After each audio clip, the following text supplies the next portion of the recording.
Hello बच्चों, let's read this question. The question says the volume of a wall 5 times as high as it is broad and 8 times as long as it is high is 12.8 meter cube.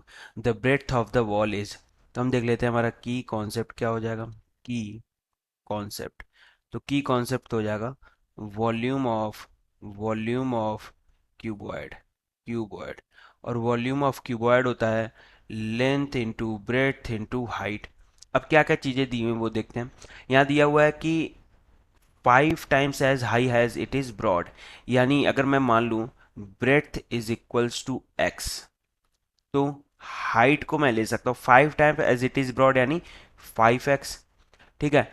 और length के बारे में क्या दिखा, 8 times as long as it is high, यानी length हो जाएगा 8 times of height यानी 8 इंटू 5 यानी 40x का.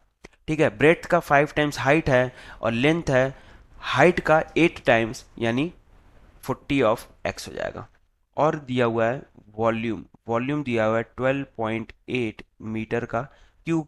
अब ब्रेथ निकालना है यानी x की वैल्यू निकालनी है, तो बस 12.8 इक्वल्स हो जाएगा length into breadth into height यानी 40x into breadth x into height 5x.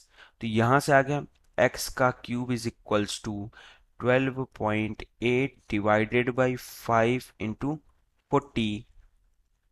तो अब बस 4 से डिवाइड किया तो 4 दिए हम 40, यहाँ 4 तिहाई 12.4 दूनी 8, तो ये बन गया 3.2/50, यानी यहाँ पे मैं लिख सकता हूँ इसको 0.064.